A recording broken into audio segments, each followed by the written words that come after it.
Today we've got a crazy story of revenge of exposing somebody's racist past. We'll get into that in a bit, but first, won't help with the Wi-Fi password? Future you will have to pay to get that fixed then. So a few years ago, some of my family rented an Airbnb for the weekend in a resort town during the off-season. We were just going to hang out, go to a few spots that stayed open during the winter and so on. No big deal. What was a big deal at the time was that I needed internet access, which was supposedly included, cable internet. I had a foreign mobile phone, so using that wasn't an option. Anyway, it didn't work, so we called the person that rented it to us, and after blowing us off multiple times, he said, "Call the cable company," and left it at that, and wouldn't answer us again. Seriously, for a weekend stay and we don't own the place, you expect us to call the internet provider, come out there on a weekend and troubleshoot this? The issue was the Wi-Fi password being incorrect, not the actual connection, which was obvious to me. The thing is, this place looked and smelled of the kind of place that was constantly rented during the summer, with strange, dried-up spray patterns on the ceiling, disgusting carpet, and a congratulatory wad of gum on the bedpost in the room I stayed in. Sort of a spring break type of place to stay. Needless to say,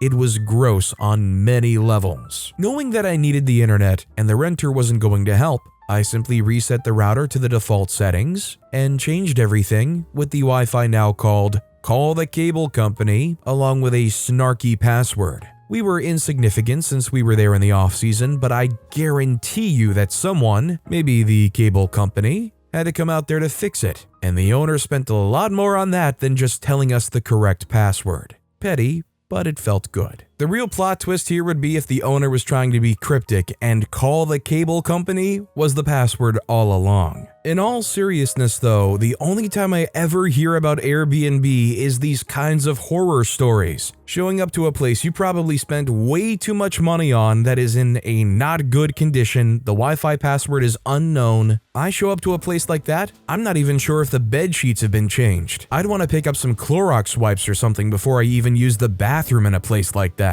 Also, hi, I'm Steven, and if you guys enjoy awesome stories of revenge, why not hit those like and subscribe buttons down below? That said, our next story is, Karen tells me I'm enabling a homeless man. So, we have our fair share of homeless people in my town, the usual, ones at the end of exit ramps with signs or at the lights of highways. Usually I don't give anything because, realistically, usually don't have anything to give. But yesterday I'd had a decent day and actually found myself with a couple of bucks on hand. I see one particular man at a freeway light often, and I know some of his story. He does use any money collected to purchase food, drink, not alcohol that I've seen, and will accept items graciously, not just cash. So I pull up to the light, wave him over, and hand him the $4 I had. He thanks me and happens to walk across the intersection to the same gas station I was heading to in the first place. I go in to get gas, he grabs some of the hot food and a cheap fountain drink. All good, right? Nope. In comes Karen. The typical look and everything. Big sunglasses, the haircut, yoga pants, all of it. She immediately storms over to the register and demands a manager. I'm only mildly paying attention because I just need gas. Manager comes forward and this woman points that ugly but orange/red long nail at me. "I need police here. That woman gave that drug addict money outside your establishment," and a slew of other really random and ever-growing nonsense. At this point, the three other customers, me, the man I helped, and now a very interested customer, are staring at her. Manager looks so confused, so I chimed in. I said regardless that it isn't her business, I gave the guy a few bucks across the street, and he's buying food. Manager is like, okay. Karen isn't happy. She's screaming that obviously the station is a front for drugs and all sorts of crazy stuff. At this point, I've lost interest. Man buys his food, walks out. I get to the register, ask for gas. Is Karen done? No. She demands that if I'm going to pay for his drugs, then I need to buy her gas. She tells the cashier and manager to put I think like 40 on whatever pump she was at on my dime and storms out. We all just blink. I chuckled a bit and told them how much gas I needed. I was just going to ignore it, but I'm petty. I said put $1 on her pump. Her screaming when the pump stopped at $1 was beautiful. I got my gas and left while she was storming back into the station. Best dollar I've ever wasted. And glad she didn't actually harass the poor guy just trying to eat. She probably didn't harass that guy because there were so many people around between the cashier, OP, and the other person in the store. They probably had just enough common sense to realize how bad that would look and how out of place that would be. Probably tried to compromise with everybody by saying, "Well, just pay for my gas." Yeah, right. Our next story is, signed my former bosses up for Scientology. Long story short, I used to teach culinary school. Fun job, and I love the students, but the pay was awful, and the owners and leaders were complete self-centered jerks. The two founders were all about themselves and would make these jokey, cringeworthy speeches about how great they were to every incoming class, and one even put up a quote from himself in the student dining room. Everything was cool as long as you never took the limelight away from them and accepted the crappy pay. To add insult to injury, I accepted the low pay with a handshake agreement with them that if I was successful, we could revisit my compensation after 6 months. Well, 6 months came, I had great reviews, and I asked for a salary increase, and was told that there was no money to be had. I wasn't happy, but liked the job. Then a few weeks later, these geniuses decided to have a staff meeting, where they were going to educate us about the business. It was a for-profit school, something I regret getting involved in. When I saw the margins they were making off of each student, it was shocking. They were enriching themselves and crying poverty. And one of the founders had the audacity to take a 6-week vacation to Maui right after this meeting because he was too stressed out or something. A little back-of-the-envelope math, and I work out that these guys are probably each pulling $300,000 a year out of this and paying us $32,000 a year with no benefits and raises. Anyway, just like the rest of the staff, I'm having trouble making ends meet on my salary, so I go pick up some food writing jobs. I'm not a terribly great writer, but apparently between my average cooking skills and mediocre writing ability, I started making better money doing that than teaching, and I built up a bit of a reputation in my small part of the world. I'm just trying to make ends meet, but this set the owners off because they didn't want any competition for the limelight. All of a sudden, I'm getting nitpicked about everything. They get super insecure and start complaining about weird things, and suddenly one day I'm laid off. Not a fun day, but it is what it is. They say the program isn't financially viable. This is a few months after showing me and all the other staff how much they're making. But the next Monday, my replacement starts, which rubs a little salt in the wounds. Anyway, I start getting calls from colleagues supporting me, and I'm honest and say it's bullcrap, but whatever, and I'm moving on, and it should die there, right? But it doesn't. These freakers try to contest my unemployment. They laid me off and took it to administrative court and everything, and made up a story that I was fired for cause. I win that easily. Pro tip: always keep termination paperwork. And then I keep getting really close on replacement jobs but can't quite seal the deal. I get a little suspicious, so I call a friend and have him call over there for a reference, and guess what? They're not only giving me a bad reference and saying that they fired me for cause, they are also saying I'm lying about my dates of employment and that I only worked there a month. So I lawyer up, get into some nasty back and forth, but I win again. Now, if I was reading this, I'd be thinking, what did this guy do? He must have done something. I bet he freaked someone's wife or stole money or something. That's the crazy thing. The only thing I'm guilty of is outshining the founders in their own eyes. Just bonkers. So after firing me, laying me off, contesting my unemployment, and screwing with my references, what's a guy to do?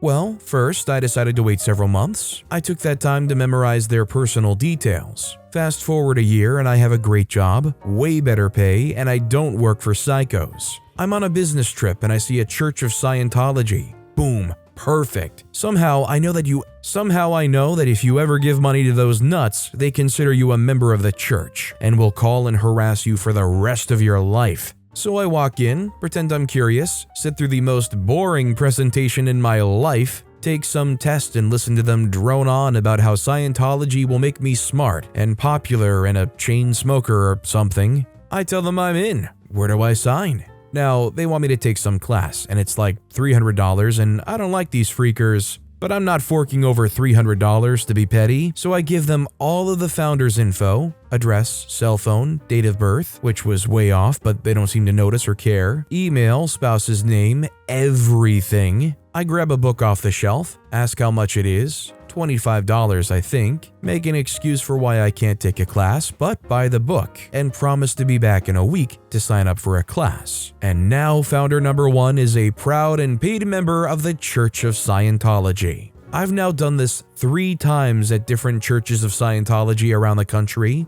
3 founders down, and 1 more to go. It's always boring, and man, those Scientologists stink of cigs like no one, but it's my petty revenge for freaking me over at that job. You know, I thought this was gonna be like, oh, I put his email on their emailing address list or something. You know, oh, I signed up for newsletters or magazines. No, OP went there and took a survey at the Church of Scientology. Now that is premier petty revenge. Our next story is, got my now ex-girlfriend's emotional support, certain male body part, fired. Was dating this girl for a few months. There were red flags pretty early on. We were supposed to just be roommates. Things got complicated, started dating, and turns out she's shady as freak. I am totally at fault for staying, but I needed a place to live. I was paying majority rent and was the only one in the apartment with a full-time job. Whoops. Long story medium, I would call out her weird behavior, like friending a random guy she meets at work, taking his number even though she acknowledges he asked her out kinda shady, making out with her friend's boyfriend the night she tried to pull me home the first time shady, switches, show notification settings off and on kinda crap. Anyway, found out she was keeping this dude's number saved under her friend Kate's name. I found this out because she got a picture from this friend one day, and it was, in fact, of this guy she'd been lying to me about having cancer so she could justify hanging out with him inappropriately. Let's just say he looks nothing like Kate. My suspicions grow. The worst part? He works at the apartment complex we lived in, and she had him illegally remove my friends, her roommates, from the lease, freaking because she's petty? I don't know. So one day I opened up her laptop. Scumbag move, but I've never been so sure I'm being freaked around. A miracle, it's unlocked. Go to her messages, confirm my suspicions, and then take pictures of her telling him to remove the roomies from the lease. Wasn't even mad about the cheating, just the gaslighting, lying, manipulation, and straight up delusional hypocrisy. I reported homeboy to his bosses. He was promptly fired. If you're reading this, buddy, hope the cancer was real and I hope you're being taken care of. If it's cruelly fake, you're all disgusting trash people. See you around. I really thought OP was going to go hard on the whole cancer thing at the very end there. I'm glad to see I got pump faked out of my shoes on that one, and he said, I hope it's taken care of. This next story is sidewalks optional. My parents' neighborhood has no sidewalks. The roads are plenty wide and they don't easily cut into different neighborhoods, so there's minimal traffic. Growing up, there was one house in the neighborhood that decided that every house needed sidewalks to keep walkers safe, and started a campaign to install them. They were able to get enough signatures from elderly people and those that didn't care about the issue, and managed to convince the city due to no objections when they brought it up at a city council meeting, and the city started informing the neighborhood that it would be happening. Houses really didn't want it because it would shrink their yards, but what really stirred the hornet's nest was that it was a city ordinance that each house would need to cover the bill for the installation and maintenance for the sidewalk on their property. There was an immediate uproar, and the majority of the neighborhood was at the next council meeting. At the meeting was the smug person that pushed it on everybody, and the motion had already passed, so they just pointed out that it was going to happen and everybody should just let it happen. However, our alderman for the neighborhood came up with an amendment to the ordinance that the first installation of sidewalks would be optional, and houses would need to opt in. Smug person thought this was fine and pressured neighbors that X and Y were doing it, so they had better do it as well, otherwise the neighborhood would look awful. The time finally came and sidewalk was installed, but only on smug guy's property. Every other house backed out. It certainly did look weird, but they were tucked away in the neighborhood, so nobody ever really saw. The revenge came the coming winter. You see, we lived in a northern climate, and city ordinance states that each homeowner is required to shovel and maintain their sidewalk for snowy conditions. When that first snowstorm happened, they didn't shovel their sidewalk. Their neighbors reported them. and the city then fined them. I was only reminded of this since the city just changed the ordinance that forced owners to cover maintenance costs for their sidewalks, but my paper route always cut through their yard growing up, and I always used their sidewalk to get to the next house. So you're telling me that this person was left stuck with just a slab of concrete at the edge of their yard, and that's it? What would be even better is if they're in like the middle of the street. So it just looks especially dumb that they just have this strip of concrete going across their property that goes nowhere to nowhere, let alone the proud maintenance fee they have to cover just to enjoy their prized strip of concrete. Our next story is, coworker picked on me every day, so I made him cry. A couple of years back when I was 21, I was working the counter at a store that also did servicing. We had a shop in the back with 2 technicians. I'll start with saying that I'm someone who can take most teasing and doesn't have a hard time getting along with people, but there's only so much a person can take until you reach a breaking point, and I showed exactly that to this dude that didn't know when to stop. He was your classic 8-year-old mind in a grown man's body. He was also terrible at his job, never did anything right, and just a bully in general to all of us, but mostly me, because I was the only one who put up with it. He would always sneak up and poke me in the ribs while I was at my desk, and I would jump and sometimes hurt my neck. I'd laugh it off uncomfortably, trying to not be a jerk. He just didn't understand social cues either, like you'd really have to drill things in. He would jokingly punch me all the time, say no when I asked him to do things, and just make work harder than it had to be. He thought he was just being funny, but it was annoying as heck. I had asked him many times to stop.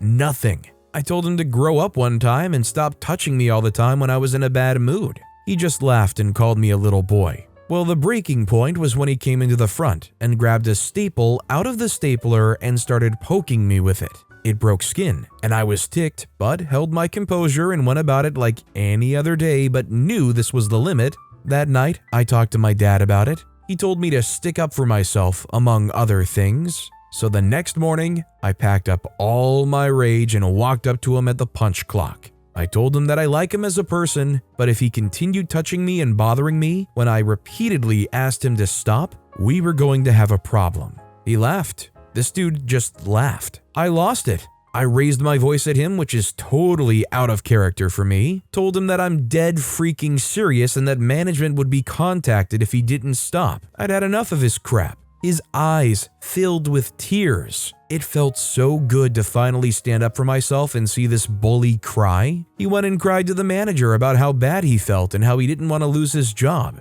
Saving face. Needless to say, he didn't touch me again, but he eventually got fired a few months later for being horrible at his job and just a crappy human in general. Honestly, his reaction and him immediately going off and crying, apologizing, sort of saying they don't want to lose their job to their manager, that makes me kind of wonder if he had anything going on personally, not like relationship-wise, but just any kind of condition that would make them act such a way. Because all of his behaviors added up just strike me as something so far out of the norm. Our next story is, you get me in trouble for dumb reason, you don't get a job. I'm 28, male, a nurse manager at a hospital. And a lady, Bianca, calls the hospital looking for a job, and the call was forwarded to me. The lady asked if we were hiring, and she gave me her name and her phone number. She said she goes by Bianca, but her name is something else. She's been calling here a couple of times a day and wanted to come to the hospital in person to leave her resume. I tell her to apply online, and I gave her the link. She applies online. I look at her resume, and I noticed her name sounded familiar, but I didn't think too much of it. I looked up her license, and she was a red flag, so I reject her application.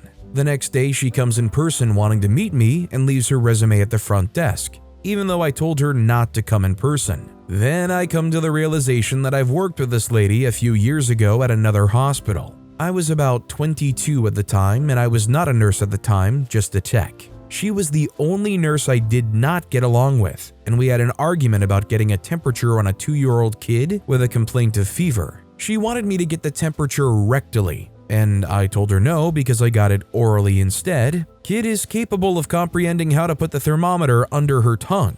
I told her if she wanted a rectal temperature, she needed to do it herself. We argue about it, and she gets mad because she's a big lady and had knee problems and she was lazy. She got me in trouble with my manager for not helping. Fast forward to yesterday, after I realized who she was, I called my boss from my old hospital to verify her name. My boss tells me that she was fired from the job years ago for throwing her badge at my boss. I told the front desk clerk to throw her resume in the shredder. Today, she calls again asking for me. I do not reply. Was she really banking on OP throwing themselves on the sword for her solely because they had worked together before? With all the bridges she had surely burnt, that she must have known that she burnt herself, did she really expect that OP would be like, oh, I remember that name, therefore you're hired? Our next story is, cost a Lowe's employee her job over load capacity. I have a pellet stove that I use for heating my house in the winter. I usually buy pellets at the lumber store an hour and a half away where they're made, but gas prices recently have made it cheaper to buy them at Lowe's a half hour away.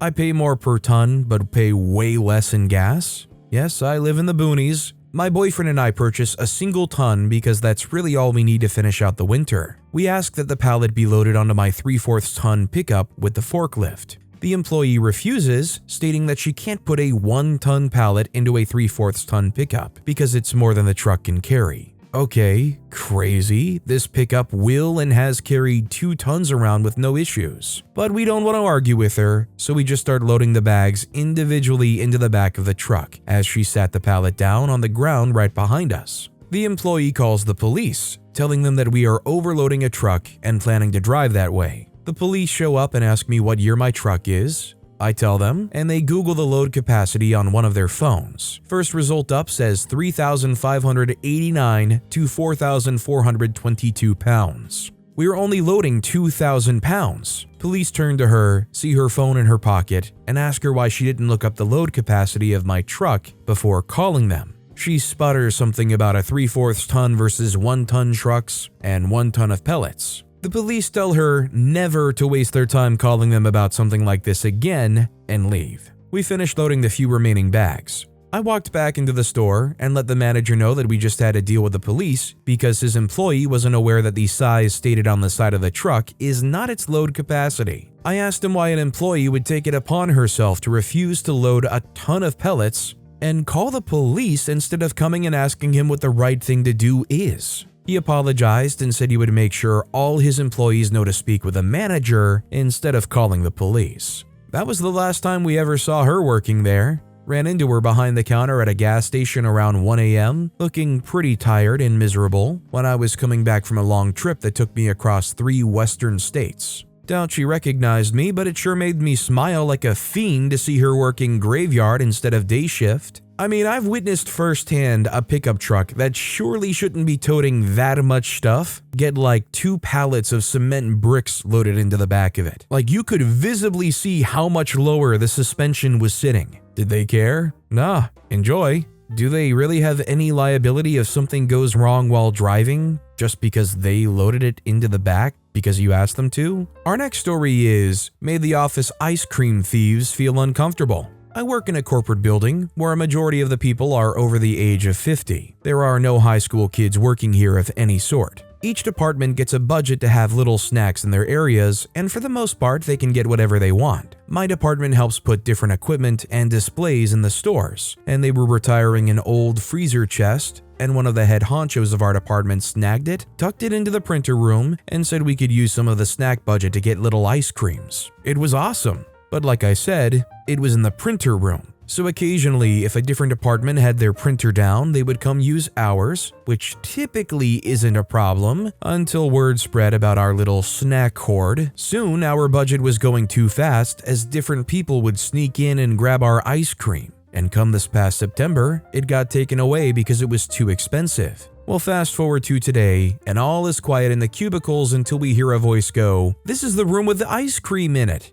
And me and my coworker both whipped around and stuck our heads out of our cubicles to glare at the door next to the printer room. We hear them exclaim about it being gone before 2 guys in their 50s and 60s walk out and just freeze at 2 very upset ladies glaring at them. Guy 1 says, "You're not looking for me, right?" Guy 2 says, "Definitely not looking for me." Silent glaring. Guy 1 then said, "I think I hear my mom calling me." Guy 2 said, "Me too," and they both booked it out of there. It's not as good as some stories on here, but it felt good to just make at least 2 of the people that caused us to lose ice cream feel uncomfortable. It's just sad that rather than try to find some way for the people who are supposed to get the ice cream are the only ones who can, their solution is, alright, listen, it's not working out, everybody's taking too much or whatever, just rip the whole thing out of there. If anything, you should have told them straight to their face how you used to until other departments started stealing it. Our next story is SJW friend started attacking me over a Facebook post.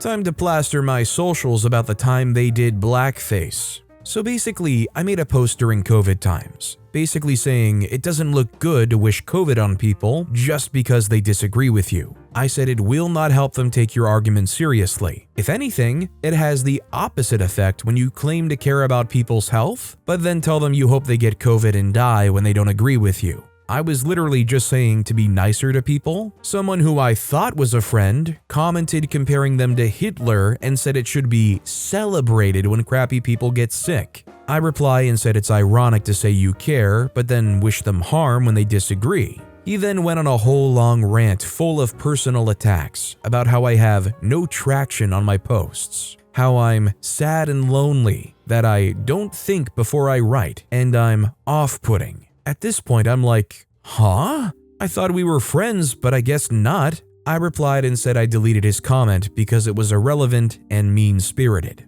Then he went on another tangent about how I'm too toxic for his feed. He's tired of scrolling past my asinine posts that are clearly begging for attention. And here's the attention you wanted, hope you're thrilled. Like, okay, at this point you can freak right off. There was a lot more because he just kept going in on my personality and character, but I was deleting most of them instantly. I only saved a screenshot of his first 2 comments. Yes, all of that was from 2 of his comments. He also said I was too stupid to understand his Hitler analogy. No, it was just a stupid analogy. Like, at this point it seems like bullying, right? Like, why are you coming on my post and trying to crap on me so hard? Why are you insulting me and calling me stupid, sad, lonely, attention seeker, etc. when I literally just made a post saying to be nicer to people? Not to mention, I was there as one of the first people supporting him when he started doing drag. I was at his first show to support him. We competed on a team together. We were seat partners and we shared a bed on overnight trips. We were good friends, I thought. And at the end, after I said he was a fake friend and is showing his true colors, he said, I haven't seen you in years and I hate your online presence, so good riddance. My online presence? You mean the existence of my photos and thoughts? Freak you. I also saw him at a bar sometime afterwards. Tried being the bigger person and speaking to him nicely. I even tipped him, but he acted like he couldn't see or hear me. That really sealed the deal. I shoulder checked him and walked away and started plotting. I did a little digging and found a pretty obscure post from another drag queen in his community who was talking about how he doesn't support black artists. Then I found a video of him in blackface. Needless to say, I plastered that crap all over my socials. Enjoy. If he wants to be funny, we can be hilarious. His Instagram bio had "as seen on TV" in it, so I screenshot that, edited it to say "as seen in blackface" and posted that too. He started getting some backlash from the community and there was even a group chat called "The Downfall of So-and-so." We also had a mutual friend that also had a falling out with him shortly after. Could you guess why? Because of his rude, condescending, and insulting comments. My friend basically stood up for himself and said he's not dealing with the constant criticism anymore. He was his drag mother. My friend literally dropped his name and started his own drag family. I think this is a side effect of people being allowed to be on the internet just too darn much. I think it emboldens people to say and attack people in a way that they never would in person, or obviously just wouldn't even have the opportunity to. You look around at comments on really any social media, there's going to be outrageous bait, and especially outrageous bait solely intended to try to make you feel bad and therefore interact with it. I think a hiatus from being so online for this former friend would do him a lot of good. But with that being said, that's all the time we have for today. Now, if you want to hear another absolutely crazy revenge story, check out that video on the left. Or if you missed my latest video, check out that video on the right. That said, I'll see you all next time with some more stories.